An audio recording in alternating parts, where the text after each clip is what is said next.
പൂപ്പാറയിൽ കയ്യേറ്റം ഒഴിപ്പിച്ച കെട്ടിടങ്ങളിൽ ഉണ്ടായിരുന്ന വ്യാപാരികളെയും കുടുംബങ്ങളെയും പുനരധിവസിപ്പിക്കുന്നതിൽ തീരുമാനമെടുത്ത് റിപ്പോർട്ട് നൽകാൻ ഹൈക്കോടതി ജില്ലാ ഭരണകൂടത്തിന് നിർദ്ദേശം നൽകി. 6ഓളം വ്യാപാരികൾ നൽകിയ ഹർജി പരിഗണിച്ച ശേഷമാണ് ഹൈക്കോടതി നിർദ്ദേശം നൽകിയത്.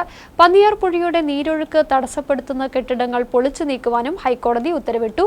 നിരുത്സാഹപ്പെടുത്തുന്ന വിധിയാണ് ഉണ്ടായതെന്ന് വ്യാപാരികൾ. സർവകക്ഷി യോഗം കൂടാൻ തീരുമാനിച്ച് വ്യാപാരികളും ജനപ്രതിനിധികളും.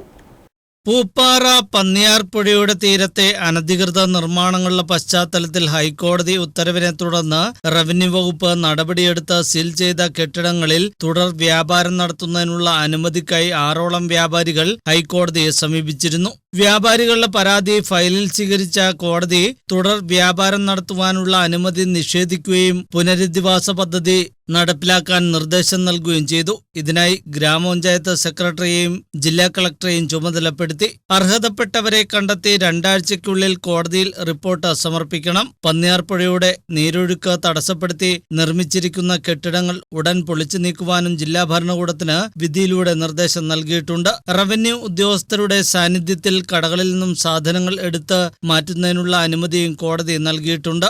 പുനരധിവാസ പദ്ധതി നടപ്പിലാക്കുന്നവരെ വ്യാപാര സ്ഥാപനങ്ങൾ തുറന്നു പ്രവർത്തിക്കാനും സാധനങ്ങൾ വിറ്റഴിക്കാനുമുള്ള അനുമതിയാണ് വ്യാപാരികൾ തേടിയത്. എന്നാൽ നിരുത്സാഹപ്പെടുത്തുന്ന വിധിയാണ് ഉണ്ടായതെന്ന് വ്യാപാരികൾ പറഞ്ഞു.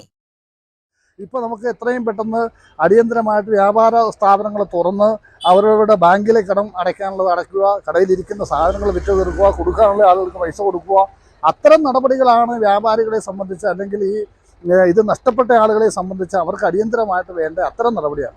ആ നടപടിക്ക് അനുസൃതമായ ഒരു ഗവൺമെൻറ് തലത്താണെങ്കിലും ശരി, കോടതി ഇടപെടൽ മൂലമാണെങ്കിലും ശരി, അത്തരം ഒരു നടപടികൾ ഉണ്ടായെങ്കിൽ മാത്രമേ അതുകൊണ്ട് ഈ നഷ്ടപ്പെട്ട അല്ലെങ്കിൽ ഉപജീവന മാർഗം ഇല്ലാതായി പോയ വ്യാപാരികൾക്ക് എന്തെങ്കിലും ഒരു പ്രയോജനം ലഭിക്കണമെങ്കിൽ അത്തരം ഒരു നടപടികൾ ഉണ്ടായെങ്കിൽ മാത്രമേ പ്രയോജനമുള്ളൂ. അതാണ് എൻ്റെ അവസ്ഥ. പൂപ്പാറ ടൗണിൽ ശാന്തമ്പാറ പഞ്ചായത്തിന്റെ ഉടമസ്ഥതയിലുള്ള 70 സെന്റ് ഭൂമിയിൽ പുനരധിവാസ പദ്ധതി നടപ്പാക്കുന്നതിൽ എതിർപ്പില്ല എന്ന് ശാന്തമ്പാറ ഗ്രാമപഞ്ചായത്തിന്റെ അഭിഭാഷകൻ ഹൈക്കോടതിയെ അറിയിച്ചിട്ടുണ്ട്. കടകൾ, വീടുകൾ, 3 ആരാധനാലയങ്ങൾ എന്നിവ ഉൾപ്പെടെ 87 കയ്യേറ്റങ്ങളാണ് ഹൈക്കോടതിയുടെ നിർദ്ദേശപ്രകാരം കഴിഞ്ഞ ദിവസം റവന്യൂ വകുപ്പ് ഒഴിപ്പിച്ചത്. സർവകക്ഷി യോഗം കൂടി തുടർ സമരങ്ങളുമായി മുന്നോട്ടു പോകുവാനാണ് വ്യാപാരികളുടെ തീരുമാനം. ന്യൂസ് ബ്യൂറോ, രാജകുമാരി.